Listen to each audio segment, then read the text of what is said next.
Hey guys, Vesper here with some Street Fighter V news. So Capcom has finally given us an update on what we'll be getting this month, including screenshots and details of Alex, our first DLC character, as well as new modes and features. Capcom didn't state the exact date, but they said we'll be updating us soon. But since it's already March 11th, and we know Final Round, the big Street Fighter V tournament that's coming up on March 18th, well, there's some other fighting games as well, not just Street Fighter V, but it's big for me for Street Fighter V. That's coming on 18th. I would assume they would show off the Alex trailer then, and then the earliest I'd say we'd probably get would be March 22nd on Tuesday, or the Tuesday after that would be on March 29th would be the latest that we'd get the patch. So sometime around then, I figured it'd be around the last week or so around March we'll be getting this update, if I were to guess, but you never know, right? We might get the trailer earlier, but it just seems like it's best to release this trailer during a huge event like Final Round so everyone can see it. So anyways, let's talk about Alex. So, as Capcom has stated, this is the younger version of Alex, as we can see from his shorter hair. Aesthetically, he looks similar to the Street Fighter 3 version of him. He's still got the red paint on the face, he's still got the red headband, the green pants, he's still not wearing a shirt, and he looks mean, he looks huge, man. If you look at him just standing near Ryu, he looks like a giant. He looks fucking scary, man, honestly. He's got a checkered shirt wrapped around his waist, and he's wearing suspenders. But besides that, aesthetically, he looks pretty similar. I'm really happy the way he looks because he looks really scary as a grappler. So let's talk about Alex gameplay wise. Capcom has stated that he's a powerful grappler, so now we know he's a grappler. He's got the power bomb command grab. We know this from Street Fighter 3, which was I think it was a half circle back punch motion, and it's just like your typical command grab. So he also has long limbs to fight from mid-range distances, as most grappling characters like Zangief has great ranged normals. So that's good too, so Alex can also defend himself from mid-range and play a decent neutral game. Special attacks that can cover a large portion of the screen to deal with people that zone you out. This is really good to hear, so hopefully he'll maintain some of his special moves that'll help him cover a lot of distance really fast to get in close. And that's great that he can deal with zoners, right? He is a methodical grappler who can do big burst damage up close, yet still do well at mid-range. We'll find themselves perfectly at home with Alex. This is great to hear. This is what I had hoped Alex to be, is a methodical grappling character with great normals. So I can't wait to see it, and just judging from the screenshots, I could already see him slamming Ryu into the ground, so we're going to get our wham on. I'm really pumped up about that. So Capcom also mentioned his V-Skill, V-Trigger, and critical art, so let's talk about that. His V-Skill is called Overhaul. Alex stretches and gets ready to hit extra hard. After doing this, Alex's next move will damage the opponent as if it were a counter hit. If the attack misses or gets blocked, the effect vanishes. So it looks like Alex is standing up and he's winding up his arm, and honestly this kind of looks like it's paying homage to Street Fighter 3's taunt system, where the taunts actually did something, and it looks like Alex is doing his taunt and he's buffing up his next attack. This sounds like a mechanics from the Street Fighter Cross Tekken series, where if you charge specific specials with characters and then you dash cancel out of it, you would maintain this state where your next hit is a counter hit. So this is very similar to that. This means that Alex's key normals that cause crush counters would be a guaranteed crush counter if you were to land a hit. It would also mean that if he did a sweep on the opponent, it would be a guaranteed hard knockdown if it was a hit. Stuff like that makes Alex pretty scary. But of course, if they block the attack, then you will lose the counter hit. But it's interesting to know that it's he'll have a lot of counter hit kind of setups that you'll do with the V-Skill. Also, I would assume that if you hit the person, you would gain V-Gauge that way, because it is a V-Skill after all. So how would he gain V-Gauge from this? Most likely when he lands a hit, and if you got a crush counter, which already gives you a bonus amount of V-Gauge, that would be pretty interesting, be a ton of V-meter, probably. His V-Trigger is called Rage Shift. Alex lets loose with a clothesline attack. The attack can be charged and allows parrying of one attack during his charge time. If fully charged, Alex will break the guard of the blocking opponent, allowing for a follow-up attack. Interesting. This kind of sounds like a scary focus attack, where it looks like he's charging full screen, judging from the screenshots. First off, they said he parries one attack. It doesn't say that he armors through an attack. So a parry sounds like he negates all damage whatsoever when he goes to the attack. Also, it says when fully charged, he will guard break the opponent. I really like this because Ryu is the only one who can guard break opponents right now, and I feel like it's great to have multiple characters with this mechanic and not just Ryu, because it's kind of weird, right? Just Ryu having that thing. The V trigger looks like a one-time use, and because it's a one-time use, I would assume that he has 2 bars of V gauge just from that. This probably will go through projectiles, considering the parry, and since it's a one-time use, it looks like Alex will be able to combo into this quite easily.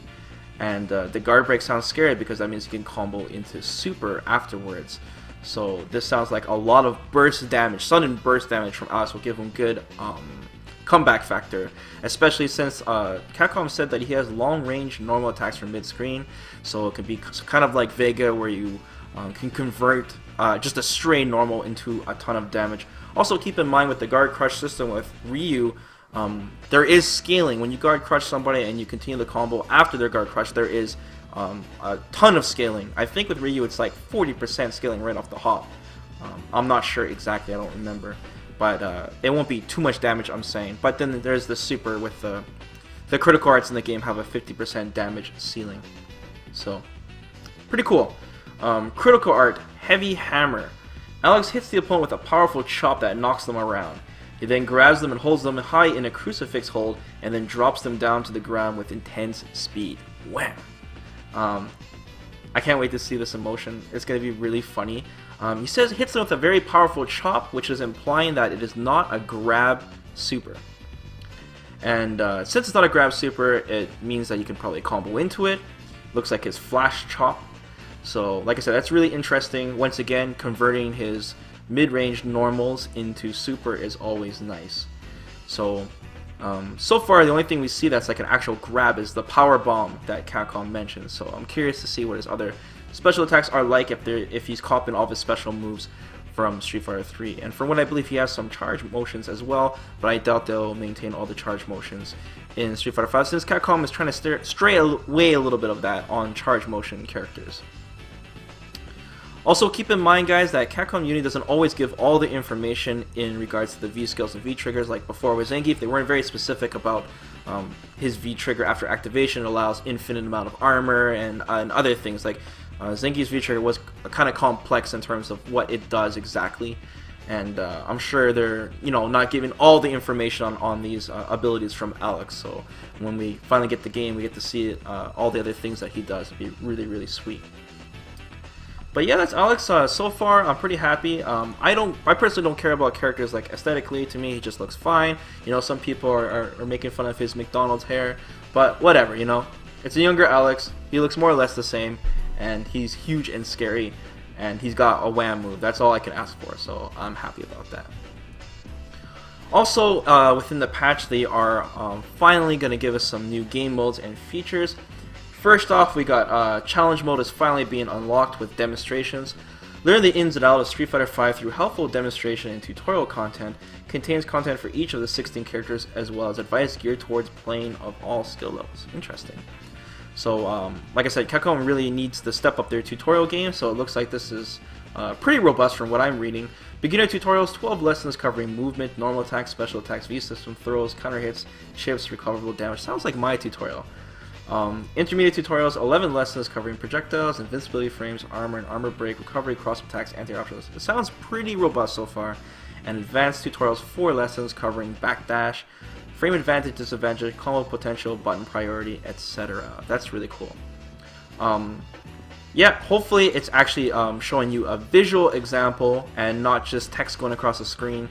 And hopefully it will help people get into the game fast and learn the game quickly. I was definitely hoping that this would be with the game when the game first launched, but it's only a month later, so people coming into the game will at least have something to, don't have to go onto YouTube or whatever and dig for information. It's included in the game. As long as they show like visual examples of it, that'd be nice. Character tutorials, 16 lessons covering each individual character. This is really nice. I heard that they're gonna actually explain like what all the V triggers do, because that's not even in the game, which is actually really funny. I wonder if these character tutorials are those video lessons that Capcom has been releasing. I hope not. I hope this is actually something different and not just the same videos. And that'd be great to get people started with their character. Trials. So trials will finally be in the game. Put your skills to the ultimate test with combo trials for all 16 characters, ranging from basic to pro combos. Completing trials will also earn you some extra fight money. You guys know that I'm all about the trials, so I'll definitely be on this. I will be doing all the trials for all the characters with hand cam, and I'm curious if you guys would like me to do the trials for a regular controller pad as well. I don't know if the hand cam will really help you too much with a controller, a normal controller, but if you guys are interested in me doing 2 videos for each character, one with controller, one with arcade stick, let me know in the comments below. But the trials, they said there's pro combos as well, so I'm interested to see what kind of combos they're referring to, if there'll be like long combos into V-trigger cancels and things like that, and hopefully some of the combos are practical and people can use these combos in actual matches, and it's not just for style or difficulty. There are some hard combos in Street Fighter V, even with the 3-frame buffer window. There are a lot of combos where you have to actually like walk in an inch forward, and you actually lose that buffer system, and it's actually a 1-frame, a real 1-frame link. And it'd be cool if Capcom included these.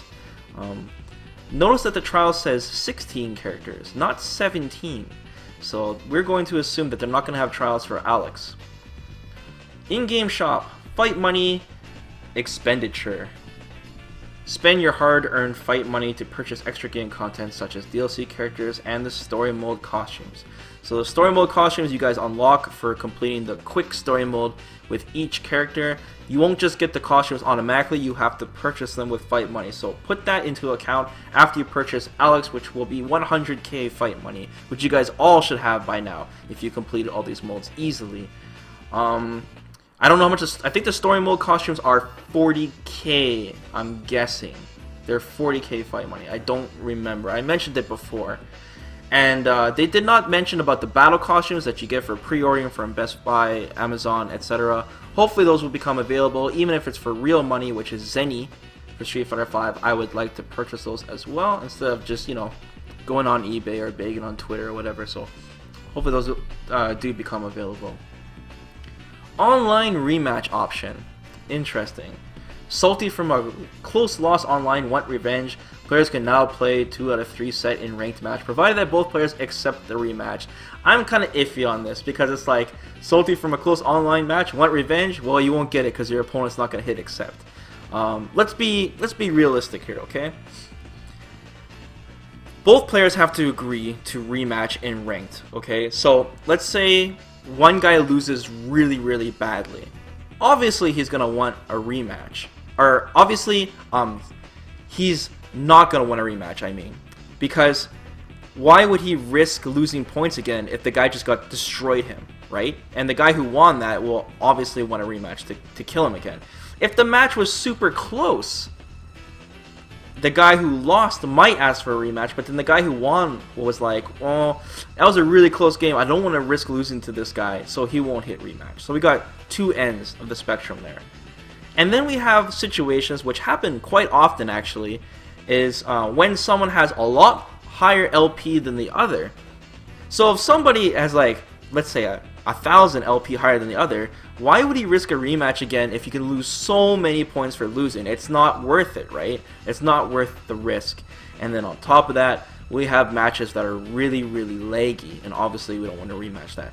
So are people actually going to use this function, and are 2 people actually going to agree to rematch? Probably, but I don't know how often it will be, honestly. When it comes down to LP, it's definitely serious business since people are rage quitting all the time. I really feel that Capcom should, it's one way or the other, man. Enforce it. Enforce rank to be 2 out of 3 no matter what. Or we have this, but I don't know. It should be one or the other. Okay, next up. Battle Lounge improvements. Enjoy up to 8-person lobbies. Welcome to 2016. Complete with match spectating. Spectating, guys. So that's really nice. I'm really happy about this personally because then I can finally run lobbies and play with people on my stream. And then obviously there's going to be a ton of other people who have huge groups of friends playing, and the spectating will always be great, especially with the shit talking and the funny chat window that we have on the side. So hopefully that's really stable. And when you're searching for lobbies, you still can't check the latency on the lobby, so hopefully they include that with the patch. I'm sure some of this information is vague on that. And it's strange, in the challenge mode they did not mention the daily challenges, which from what I remember before, it was supposed to be included in this update. Maybe it is and they forgot to mention it in the Capcom Unity post, but we're supposed to get dailies, which we're supposed to do dailies to obtain our next DLC character the month after March. So hopefully we get that so we can get enough fight money, right, to keep purchasing our characters for free, which is nice. Also, Alex will probably come with a battle costume that you have to purchase with real money, unless you bought the what's it called? The pre-order pack, the seasonal pack. Anyways, Capcom also announced a bunch of bug fixes. Some of these are kind of complex. Some of these you guys might not understand, and so what I'm going to do is I'm going to make a separate video on the bug fixes and actually show you guys in video what these things change and how they affect the game. There's a really huge one, and that's the vertical and back jump frames, adding a one pre-jump frame across the entire cast, which I think will actually affect the meta of the game. So I definitely want to explain that in detail. So guys, let me know what you think about this update. What you guys think about Alex and how he looks, and if you guys are excited to do some trials and the 8-man lobby system. And hopefully Capcom will give us more information on what they're going to do with the rage quitters. In case you guys didn't know, Capcom has been spanking people that have like an 80 to 90% rage quit rate, and they've been deducting their LP to like 100 or 500 from whatever thousands they've accumulated. So people that are rage quitting are getting punished, but it is definitely still going on for sure. Okay guys, that's it for the Capcom update. Of course, they'll be releasing a trailer eventually and more information when it's released, and I'll be sure to keep you guys in the light. So I'll talk to you guys next time. Peace out, guys.